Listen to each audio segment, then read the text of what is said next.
اس کی ذریعہ آمدن ہی یہی باغ ہے، اس کی زندگی کی جو گھر کی خرچہ اسی باغ سے چلتا ہے، لیکن اچانک اس کو وہ بندہ باغ کا مالک بوڑھا ہو جاتے ہیں، اور بوڑھا ہونے کے ساتھ ساتھ وَلَهُ ذُرِّيَّةٌ ضُعَفَاء، اس کے بچے بھی چھوٹے چھوٹے، یعنی کہ اگر اس باغ کو کوئی نقصان ہو جائے تو اس باغ کو آباد کرنے کی نہ اس کے اندر ہمت ہے، نہ اس کے بچے اس کو آباد کر سکتے ہیں۔ فَأَصَابَهَا إِعْصَارٌ، وہ بندہ بوڑھا ہو جاتے ہیں، بچے چھوٹے چھوٹے ہیں، اچانک ایک آندھی چلتی ہے اور فِيهَا نار، اس آندھی کے اندر آگ بھی ہے، وہ اس آندھی کی وجہ سے، اس آگ کی وجہ سے وہ باغ سارا جل کر ختم ہو جائے۔ کیا تم میں سے کوئی بھی یہ پسند کرتے ہیں اپنے ساتھ یہ معاملہ ہو جائے، یعنی کہ اپنا اچھا خاصا کاروبار چل رہا ہو اور کاروبار کے ساتھ ساتھ وہ بوڑھا ہو جائے، اور بوڑھا ہونے کے ساتھ ساتھ بچے بھی چھوٹے چھوٹے ہو، اس کاروبار کو ختم ہو جائے، اب بچے بھی نہ اس کو دوبارہ آباد کر سکتے ہیں نہ کوئی بھی۔ تو اللہ تبارک و تعالیٰ نے اس آیت میں مجھے اور آپ کو یہ سمجھا رہا ہے، ایک آدمی کی مثال دے رہا ہے، وہ آدمی زندگی بھر محنت کر کے، مشقت کر کے عبادت کرتا ہے، حج کرتا ہے، عمرہ کرتا ہے، نمازوں کی پابندی کرتا ہے، زکوٰۃ ادا کرتا ہے، یعنی کہ ہر نیک عمل کرتے ہیں، لیکن ان نیک اعمال کے ساتھ ساتھ کچھ برے اعمال سرزد ہو جاتے ہیں، اس اعمال کی وجہ سے اس کے سارا عمل ضائع ہو جاتا ہے۔ اس آیت کا اصل مطلب یہ ہے، میں نے آج اس موضوع کو اس لیے انتخاب کیا ہے، جیسا کہ آپ سب کو معلوم ہے، اللہ تبارک و تعالیٰ نے جن لوگوں کو حج کرنے کی توفیق دیا ہے، حج کے لیے گیا ہے، حج کر کے آئے ہیں، اور جن لوگوں کو اللہ تبارک و تعالیٰ نے توفیق دیا ہے اس ذی الحجہ کے مہینے میں قربانی کی توفیق دیا، قربانی بھی کیا ہے، اور جن کو نیک عمل کرنے کی توفیق دیا ہے وہ عمل بھی کیا ہے، لیکن بھائیو یہ بات ہمیشہ یاد رکھو، عمل کرنا انتہائی آسان ہے، بالکل آسان ہے، لیکن اس عمل کی حفاظت کرنا مشکل ہے۔ عمل تو ہم کرتے ہیں، ہم تو پکا نمازی ہیں، پکا حاجی ہیں، ہر سال عمرہ کرتے ہیں اور صدقہ خیرات بھی کرتے ہیں، لیکن ہم اس عمل کی حفاظت نہیں کرتے۔ ہمارے اندر کچھ ایسے برے اعمال موجود ہیں، ان برے اعمال کی وجہ سے سارا عمل ضائع ہو۔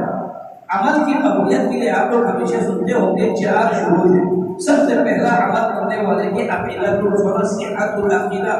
اللہ کے بارے میں یہ عقیدہ ہونا، اللہ کے علاوہ کوئی عبادت کے لائق، رکوع کے لائق، سجدے کے لائق، نذر و نیاز کے لائق، ذبح کے لائق اللہ کے علاوہ کوئی نہیں ہے۔ بندے کا یہ عقیدہ ہو جائے اس کے عمل قبول ہو جائے۔ اور عمل کی قبولیت کے دوسری شرط کیا ہے؟ جو بھی عمل کرنا ہو صرف اللہ کی خوشنودی کے لیے، اخلاص کے ساتھ، اس کے اندر ریاکاری نہ ہو، دکھلاوا نہ ہو۔ اور تیسرا شرط کیا ہے؟ جو بھی عمل کرنا ہو نبی علیہ السلام کے طریقے کے مطابق ہو، نبی علیہ السلام کی سنت کے مطابق ہو۔ آپ کے پاس عمل بہت خوبصورت ہوگا، عمل زیادہ ہوگا، لیکن وہ عمل نبی کی طریقے کے مطابق نہ ہو، نبی علیہ السلام کے فرمان کے مطابق نہ ہو، تو وہ عمل اللہ تبارک و تعالیٰ قبول نہیں کرے گا۔ اور چوتھا شرط جو کیا ہے؟ عمل کرنے والے کا جو ذریعہ آمدن ہے، کاروبار ہے، تجارت ہے، وہ حلال کا ہو، حرام کا نہ ہو، تب جا کر اس کی عبادت قبول ہوگی۔ لیکن یہاں آج کا موضوع کیا ہے؟ ایک بندہ عبادت کرتا ہے، اس کے اندر یہ 4 شروط پاتے ہیں، لیکن یہ 4 شروط ہونے کے باوجود کچھ برے اعمال ایسے ہیں ان کی عمل کی کوئی اہمیت ہی نہیں ہوگا، کوئی حیثیت ہی نہیں ہوگا، اللہ قبول ہی نہیں۔ میں 3 احادیث آپ کے سامنے رکھتا ہوں، انشاءاللہ اسی پر جمعہ مکمل ہو جائے گا۔ سب سے پہلی حدیث ہے کہ نبی علیہ السلام نے فرمایا، نبی علیہ السلام نے صحابہ اکرام رضوان اللہ علیہم اجمعین سے کیا کہا تھا؟ اتدرون ما المفلس، اے میرے صحابہ تمہیں پتہ ہے مفلس کون ہے، غریب کون ہے، فقیر کون ہے، اور میری امت میں مسکین کون ہے؟ صحابہ اکرام رضوان اللہ علیہم اجمعین نے کیا فرمایا؟ المفلس فینا من لا متاع له ولا درہم۔ یا رسول اللہ، مفلس ہم میں سے وہ ہے جس کے پاس مال نہ ہو، دینار نہ ہو، درہم نہ ہو، وہ مفلس ہے۔ نبی علیہ السلام نے فرمایا، یہ میرے صحابہ، مفلس کا معنی جو تم سمجھ رہے ہو وہ نہیں، حقیقی معلوم ہے میری امت میں مفلس، غریب، مسکین کون ہے؟ المفلس من امتی یاتی یوم القیامت بصلاۃ وصیام وزکاۃ فیاتی قد شتمها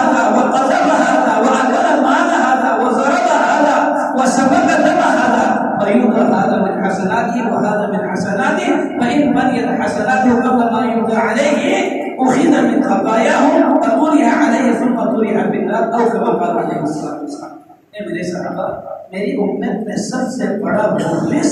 غریب، فقیر وہ آدمی ہے کل قیامت کے دن حساب کتاب کے وقت محشر میدان میں اللہ کے سامنے نماز لے کر آئے گا، روزہ لے کر آئے گا، زکات لے کر آئے گا، صدقات لے کر آئے گا، حج میں کیا ہوگا؟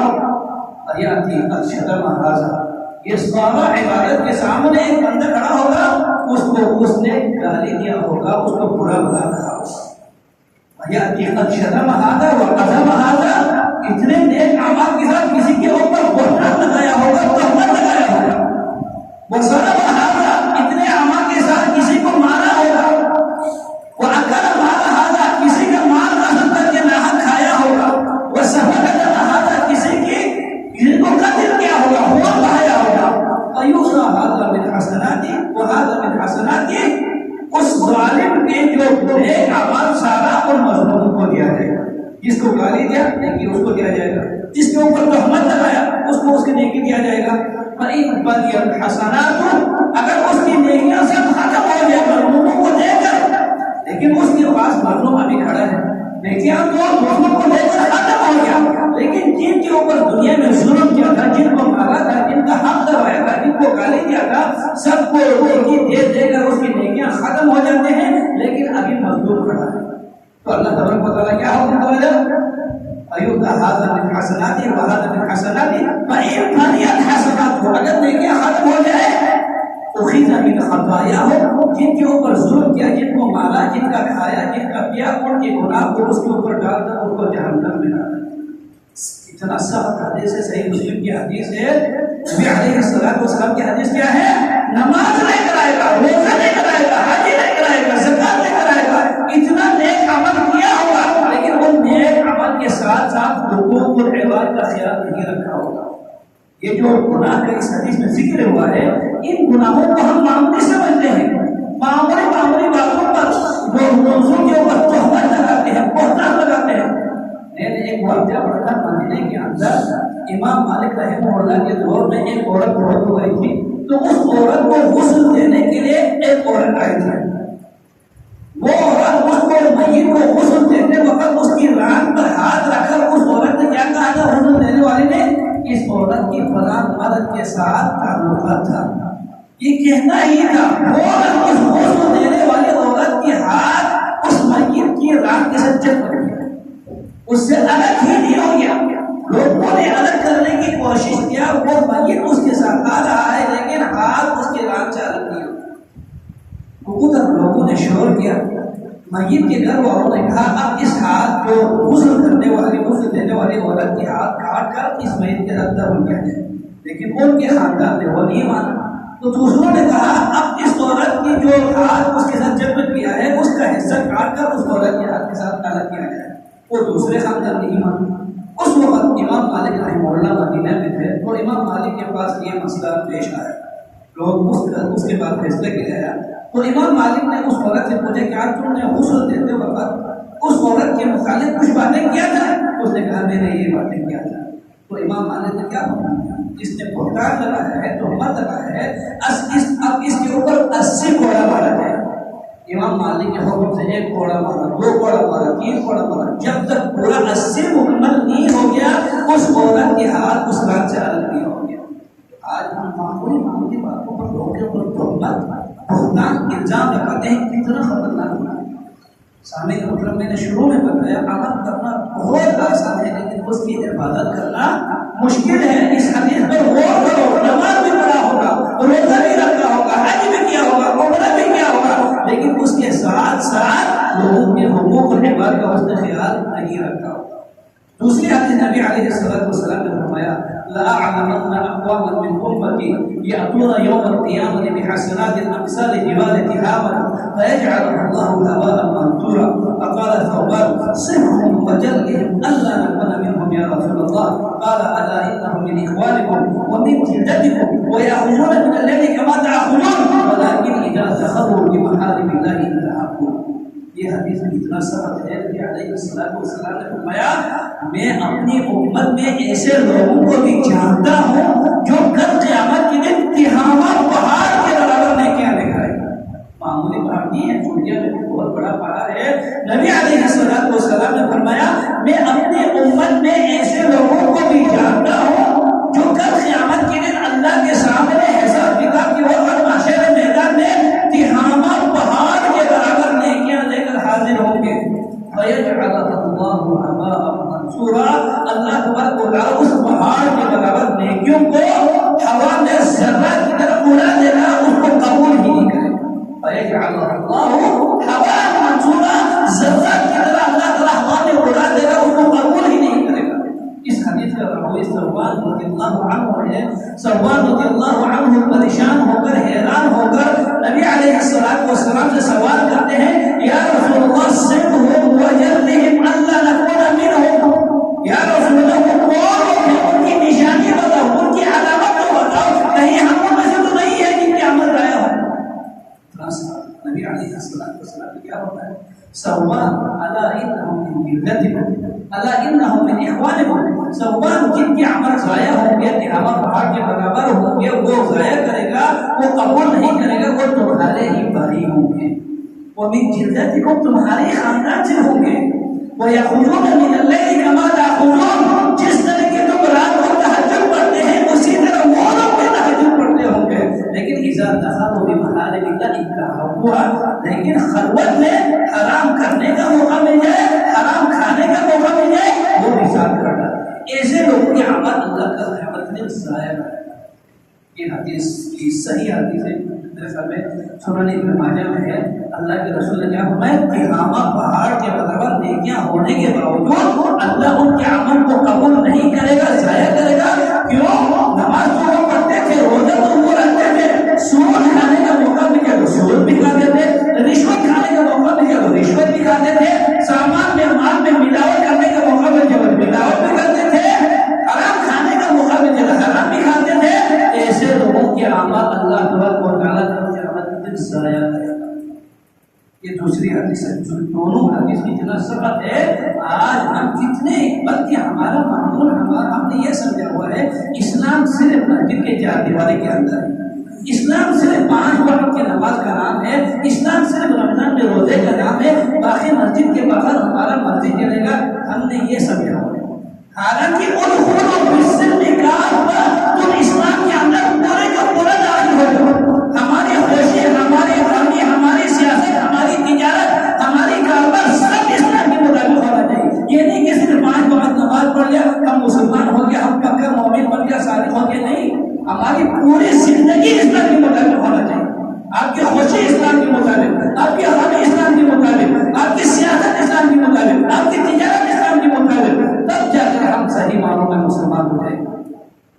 حضرت عمر رضی اللہ عنہ کی اتنی خوبصورت گیت وہ ہے، آپ نے فرمایا تھا لا تغرنکم تنتنۃ الرجل فی صلاۃہ،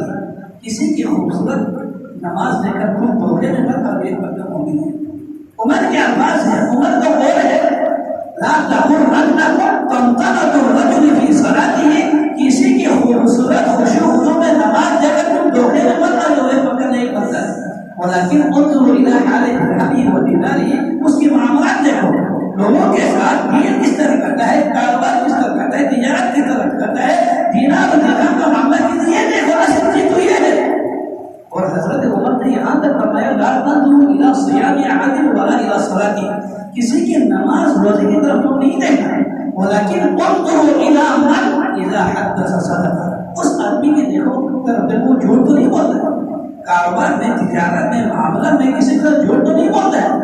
لوگوں کے ساتھ خیانت تو نہیں کرتا، یہ دیکھو۔ حضرت عمر نے ایک دفعہ مجلس میں کسی آدمی کے متعلق پوچھا تھا، فلاں آدمی کے بارے میں تم میں سے کسی کو پتا ہے؟ مجلس میں ایک آدمی کھڑا ہو گیا،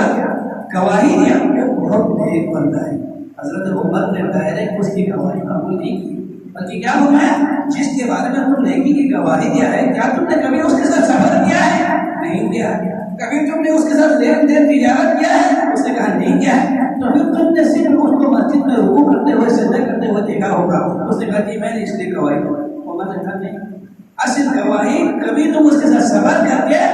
کبھی اس کے ساتھ لین دین کر کے تجارت کر کے دیکھو، وہ جھوٹ تو نہیں ہوتا ہے، خیانت تو نہیں کرتا ہے، دھوکہ تو نہیں کرتا، یہ چیزیں حاصل۔ سامعین محترم، نماز ارکان اسلام میں سے دوسرا رکن ہے نماز۔ ہر قیامت کے دن سب سے پہلے نماز کے متعلق سوال ہوگا، اس میں کوئی شک نہیں، لیکن اس نماز کے ساتھ ساتھ معاملات بھی ہمارا درست ہونا چاہیے، اس روزے کے ساتھ ہماری معاملات درست ہونا چاہیے۔ نبی علیہ السلام کی تیسری حدیث کیا ہے؟ من کان لہ مظلمۃ لاخیہ، جس بھائی نے اپنے کسی بھائی کے ساتھ ظلم کیا ہو، من کان لہ مظلمۃ لاخیہ من عرضہ او شیء، اپنے بھائی کے اوپر دنیا میں کسی قسم کا ظلم کیا ہو، یا کسی مجلس میں اس کا بےعزتی کیا ہو، اس کی عزت پر حملہ کیا ہو، یا اس کو مارا ہو، یا اس کو گالی دیا ہو، فلیتحللہ منہ اليوم، آج کے دن دنیا میں مرنے سے پہلے اس سے معافی مانگو یا اس معاملہ کو درست کر لو، قبل ان لا یکون دینار ولا درہم، قیامت کے دن نہ دینار چلے گا نہ درہم چلے گا۔ دنیا میں اگر آپ پولیس آ کر پکڑ کے لے جاتے ہیں، جیل میں پہنچ جاتے ہیں، پیسہ دے کر ضمانت سے آپ کو چھٹکارا مل جاتے ہیں، لیکن قیامت کی پکڑ اتنا سخت ہوگا اس دن نہ دینار چلے گا نہ درہم چلے گا۔ ان کان لہ اعمال صالحہ، اگر اس ظالم کے پاس نیک عمل ہوگا اخذ بقدر مظلمتہ، اس کی ظلم کے برابر اس کی نیکی کو لیا جائے گا، اس بدلوں کو لیا جائے گا۔ ان لم تکن حسنات، اگر اس کے پاس نیکی نہ ہو اخذ سیئات صاحبہ، اس مظلوم کی گناہ کو لیا جائے گا، فحمل علیہ، اس کے اوپر ڈال کر اس کو جہنم میں ڈالا جائے گا۔ صحیح حدیث ہے۔ ہم کتنوں کے ظلم کرتے ہیں آج کل دنیا میں، ہماری نہ زبان سے کوئی محفوظ ہے نہ ہمارے ہاتھ سے کوئی محفوظ ہے۔ نبی علیہ السلام نے جو مسلمان کی اصل تعلیم بیان کیا تھا، المسلم من سلم المسلمون من لسانه ويده، حقیقی معنوں میں مسلمان وہ ہے جس کے ہاتھ سے زبان سے دوسرے مسلمان محفوظ ہو، یہ ہے اصل مسلمان۔ حقیقی معنوں میں مسلمان وہ نہیں ہے 5 وقت کی نماز جو کرتے ہیں، روزہ جو رکھتے ہیں، حج کرتے ہیں، اگر اس کی زبان سے دوسرے مسلمان محفوظ نہ ہو، اگر اس کے ہاتھ سے دوسرے مسلمان محفوظ نہ ہو، وہ مسلمان نہیں ہے۔ حقیقی معنوں میں مسلمان کون ہے؟ من سلم المسلمون من لسانه ويده، نبی علیہ السلام کا فرمان ہے جس کی زبان سے دوسرے مسلمان محفوظ ہو، جس کے ہاتھ سے دوسرے مسلمان محفوظ ہو، وہ پکا مسلمان ہے۔ اس لیے سامعین محترم، اگر آپ کو عمل کرنے کی توفیق مل رہا ہے، 5 وقت کی نماز پابندی کے ساتھ جماعت کے ساتھ پڑھنے کی توفیق مل رہا ہے، رمضان میں روزہ رکھنے کی توفیق مل رہا ہے، یا تہجد پڑھنے کی توفیق مل رہا ہے، قرآن پاک کی تلاوت کرنے کی توفیق مل رہا ہے، تو ان اعمال کی حفاظت کرنے کی بھی کوشش کرو۔ یہ 3 حدیث سامنے رکھو، کل قیامت کے دن اتنا عمل ہونے کے باوجود، تہامہ پہاڑ کے برابر ہونے کے باوجود، اللہ تعالیٰ ذرات کی طرح ہوا میں اڑا دے۔ کوئی معمولی گناہ نہیں ہے۔ آج ہمیں کہیں پلاٹ پر قبضہ کرنے کے موقع مل جائے تو اس پلاٹ پر قبضہ کرتے ہیں، کسی کے ساتھ دھوکہ کرنے کا موقع مل جائے تو دھوکہ دیتے ہیں۔ آج ہمارے مارکیٹ میں دکانوں میں کوئی چیز ملاوٹ کے بغیر نہ دودھ ملتا ہے، کچھ ملتا بھی نہیں ہے، بلکہ مارکیٹ میں سب سے سمجھدار ہوشیار تاجر میں اس کو سمجھا جاتا ہے جو لوگوں کے ساتھ فراڈ کرتا ہے، دھوکہ کرتا ہے، غلط چیز کو آگے بڑھاتا ہے۔ نبی علیہ السلام کی صحیح حدیث ہے، یأتی علی الناس زمان ما یولی المرء ما اخذ منهما من الحلال من الحرام، لوگوں پر ایک ایسا دور آئے گا، ایک ایسا زمانہ آ جائے گا، ایک ایسا وقت آئے گا، لوگ یہ تمیز کرنا ہی چھوڑ دے گا جو میں کما رہا ہوں حلال کا یا حرام کا قریب ہوگا۔ یأتی علی الناس زمان، لوگوں پر ایک ایسا دور وقت آ جائے گا، لا یولی المرء ما اخذ منهما من الحلال من الحرام، جو لوگ کما رہا ہے، تجارت کر رہا ہے، یہ حلال کا ہے یہ حرام کا ہے، فرق کرنا ہی چھوڑ دے گا۔ آپ دیکھو کوئی فرق کر رہا ہے، سود سے کوئی گھر بات نہیں ہے، سود سے ہمارا کوئی کاروبار چلتا ہے کہ سود کے بغیر چلتا ہی نہیں، ہر کاروبار سود کے ساتھ چلتا ہے، رشوت ہمارا عام ہے، اور کاروبار میں جھوٹ ہمارا عام ہے، خیانت ہمارا عام ہے، اور اسی طرح دھوکہ دینا ہمارا عام ہے۔ جب تک یہ عمل کے ساتھ ساتھ یہ چیزیں ہو، اس عمل کی کوئی حیثیت نہیں ہے۔ نبی علیہ السلام کی حدیث ہے، لا تزول قدم عبد حتى يسأل عن 4۔ کل قیامت کے دن محشر میدان میں اتنا گرمی ہوگا، سورج کو سب سے پہلے آسمان پر لایا جائے گا، زیادہ سے زیادہ 1 میل پر راستے پر ہوگا، سب لوگ اپنے اپنے گناہوں کے حساب سے پسینے میں ڈوبے ہوئے ہوں گے۔ اگر گناہ زیادہ تو پورا جسم پسینے میں ہوں گے، کم ہے تو کمر سے نیچے، گھٹنے سے نیچے، حتیٰ کہ طبرانی کی حدیث ہے اس دن اس پسینے میں یعنی کہ کشتی چلانا چاہے تو کشتی میں چلا سکتے ہیں، اتنا پسینہ ہوگا۔ اس وقت اللہ تبارک و تعالیٰ بنی آدم سے 4 سوال کرے گا اتنی گرمی میں، جب تک اس 4 سوال کا جواب نہیں دے گا آپ کا پاؤں اپنے جگہ سے ہل بھی نہیں سکے گا، ہلنے بھی نہیں دے گا۔ آپ کی اس عمر کے متعلق پوچھا جائے گا، میں نے تم کو اتنا عمر دیا تھا 40 سال 60 سال 30 سال، لوگ وہ تم نے کدھر صرف کیا، کدھر خراب کیا؟ آج ہمیں عمر زیادہ ہو جائے تو بات کرتے ہیں، میرے دادا کی عمر اتنے ہیں، حالانکہ عمر ملنے کے ساتھ ساتھ عمل کرنے کی توفیق مل جائے یہ اس کے لیے ہم کرتی ہے۔ نبی علیہ الصلوۃ والسلام کی حدیث ہے افضل انسان وہ ہے جس کو عمر لمبی ہونے کے ساتھ ساتھ عمل کرنے کی توفیق مل جائے، سب سے بدترین انسان وہ ہے جس کو عمر تو مل گیا لیکن عمل کرنے کی توفیق نہ مل جائے۔ اب عمر کی اپنا جتنا عمر آپ کو دیا ہے اس عمر کے متعلق سوال ہوگا، میں نے تم کو اتنا عمر دیا تھا اس عمر میں تم نے کیا کیا؟ وعن شبابه فيما أفناه، آپ کی اس خوبصورت جوانی کے متعلق میں سوال ہوگا، میں نے تم کو اتنا خوبصورت جوانی دیا تھا، وہ جوانی تم نے کیا سر کیا کرتا رہا؟ جواب دینا پڑے گا، جب تک جواب نہیں دے گا اتنے گرمی میں پاؤ گرنے نہیں دے گا۔ اور تیسری سوال جو اس موضوع کے ساتھ ہے، المال من أين اكتسبه وفيما أنفقه، آپ کا اس مال کے متعلق سوال ہوگا، وہ مال تم نے کدھر سے کمایا تھا، کس طرح کمایا تھا، کدھر خرچ کیا تھا۔ اگر آپ کو مال مل جائے، تجارت صحیح ہو جائے، یہ آپ کا مال نہیں ہے بلکہ اللہ کا دیا ہوا مال ہے، اور آپ کا مرضی نہیں چلے گا کدھر جدھر خرچہ کرنا چاہے آپ کا مرضی نہیں چلے گا، بلکہ اللہ اور اس کے رسول کے حکم کے مطابق جہاں خرچ کرنے کو کہا خرچ کرنا پڑے گا۔ کیا سوال ہوگا؟ مالی من أين اكتسبه وفيما أنفقه، آپ کے مال کے متعلق سوال ہوگا، یہ مال تم نے کدھر سے کمایا تھا، کس طرح کمایا تھا اور کس کاموں میں تم نے خرچ کیا تھا۔